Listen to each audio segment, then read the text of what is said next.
রাজ্যের ভবিষ্যৎ, রাজ্যের ছাত্রছাত্রীদের অন্ধকারের দিকে ঠেলে দেওয়ার একটি প্রচেষ্টা এবং অশিক্ষিত রেখে দেওয়ার একটি প্রচেষ্টা এই ভারতীয় জনতা পার্টির সরকার সংগঠিত করছে। আমরা ইতিমধ্যেই জানতে পেরেছি যে 160টি স্কুলের মতন 160টি স্কুল স্পেশালি হিলি এডিসি এরিয়ার স্কুলগুলোকে বন্ধ করে তাদেরকে বড় স্কুলের সঙ্গে মার্চ করে দেওয়ার একটি প্রচেষ্টা ভারতীয় জনতা পার্টির সরকার রাজ্যে সংগঠিত করার চেষ্টা করছে।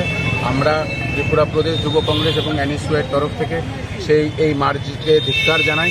কারণ এই মার্জিং যদি হয়ে যায় এবং 95টি স্কুল আছে যেখান থেকে ছেলেমেয়েরা বড় স্কুলে যদি আসতে চায়, প্রপার রাস্তা নেই, প্রপার পরিকাঠামো নেই, তারা শেষ পর্যন্ত আমরা দেখতে পারবো যে তারা সেই স্কুলে ভর্তি হওয়ার থেকে বঞ্চিত থাকবে এবং তারা পড়াশোনা করা ছেড়ে দেবে। তো আমরা ধিক্কার জানাচ্ছি এবং আমরা আজকেই ডাইরেক্টরের কাছে এই আবেদন নিয়ে এসেছি এনএসইউআই এবং ত্রিপুরা প্রদেশ যুব কংগ্রেসের তরফ থেকে যে এই মার্চ যাতে অতি সত্বর বন্ধ করে দেওয়া হয় এবং যদি তারা সঠিক সিদ্ধান্ত নিয়ে এই মার্জিংকে বন্ধ না করে আমরা বৃহত্তর আন্দোলনে নামব।